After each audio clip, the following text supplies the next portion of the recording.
د خپلې لور سره زنا کول. سلام ګران لیدونکو، هیله ده چې روغ جوړ او د صحت جامې وکتل وي. زه یو ځل بیا ستاسو په خدمت کې د یو نوي ویډیو سره حاضر یم. هیله ده چې د پام وړ مو وګرځېږي. که له هر څه دمخه باید یادونه وکړم، که زموږ چینل مو نه وي سبسکرایب کړی، نو زموږ چینل سبسکرایب کړئ او په خوا کې ورسره د ګوري نښان ووهئ، تر څو زموږ راتلونکي ویډیوګانې په اسانۍ سره وکتلی شئ. مننه.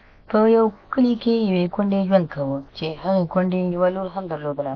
د وخت تېرېدلو سره د کونډې ژوند ډېر خراب شو او غوښتل یې تر څو بل ځان ته د کور ملګری پیدا کړي، یعنې د کور وارث پیدا کړي. د کور وارث باید داسې وي چې هغه د دې په خبره واوسېږي، خو داسې وارث ورته پیدا نه شو. بالاخره ښځې پرېکړه وکړه چې هر رنګه وي، خو چې باید زما خیال وساتي او زما میراث باید دلته پاتې شي او دی ترېنه ښه استفاده وکړي. خو یو ورځ یې یو سړي ته خبره وکړه چې زه داسې کول غواړم. هغه وویل چې څه وایې؟ ویل زه ځان ته بل د کور ملګری پیدا کړم، یعنې خاوند یا میړه پیدا کړم. هغه سړي هم په خبرو د دې ښځې خبرې ومنلې او خبرې داسې وې چې سړي پخپله دغې ښځې ته لغم ووهه او ویې ویل چې زه به تا سره نکاح وتړم او تا سره به ژوند پیل کړم. هغه سړي یوه بله ښځه هم درلودله او په دې ښځه باندې یې بند کوله، یعنې دغه ښځه چې وه چې یوه لور یې درلودله کونډه وه، غوښتل یې بله ښځه هم وکړي او په دغه باندې بند راولي. خو بالاخره ښځه او میړه سره جوړ شو او واده یې وکړ. 2 میاشتې یې د ژوند تېر. کله یې چې د دې ښځې خوند وکته، هر څه یې وخته، نو اخوا د هغې ښځې د کونډې لور وه چې لور یې ډېره ښایسته او ډېره زبردسته او حسینه خواله درلوده.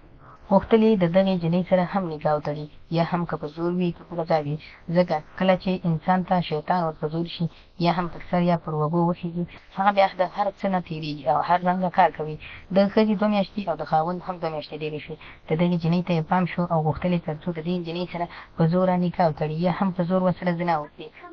د جینۍ سره یې په زور د دغه لواطت یا هم د زنا پرېکړه وکړه، تر څو د جینۍ سره لواطت یا زنا وکړي او د هغې ژوند د ټول عمر لپاره خراب کړي. خو مور یې نه غوښتل تر څو داسې کار ورسره وشي چې د دې لور سره دې هم زنا کېږي او د ده سره دې هم په کور کې دغه روا کار کېږي او د لور سره دې ناروا کېږي. بالاخره لاس سړي په دې کار پوه کړ تر څو د دې جینۍ عزت ته لاس واچوي، ځکه دا خو پردۍ لور وه او نه یې ویل چې دا زما خپله. کله چې جینۍ پوه شوه چې زما ژوند په خطر کې دی، نو له کور څخه ووته او په یو بل چا د کور باندې وننوته چې دا سړی زما پلار نه بلکې زما د مور میړه دی، خو زما هېڅ هم نه دی. یعنې په مطلب تاسو پخپله ښه پوهېږئ، ځکه چې د یو مور یو پلار څخه دي، خو د بل پلار څخه دا لور نه ده. هغه پلار چې د دې هغه مړ دی او دا رشته ده او د دې د بل پلار څخه هېڅکله هم حق نه کېږي.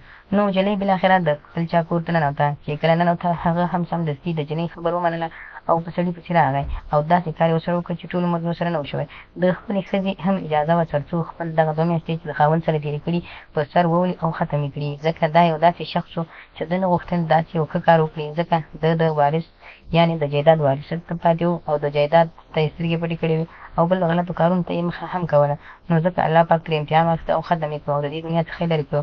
نو زموږ ویډیو کې دې ویډیو کې داسې مطلب و چې هېڅکله هم داسې یو کار مه کوئ چې تاسو د خپل ځان د نفع لپاره استعمال کړئ. د نورو خلکو د ګټې لپاره هم حتما یو نظر کوئ، ځکه هره ګټه د ځان لپاره سړی نشي استعمالولی. نو خدای دې وکړي ملګري زموږ ویډیو خوښه شوې وي لایک یې کړئ، شیر یې کړئ او زموږ چینل هم سبسکرایب کړئ. مننه.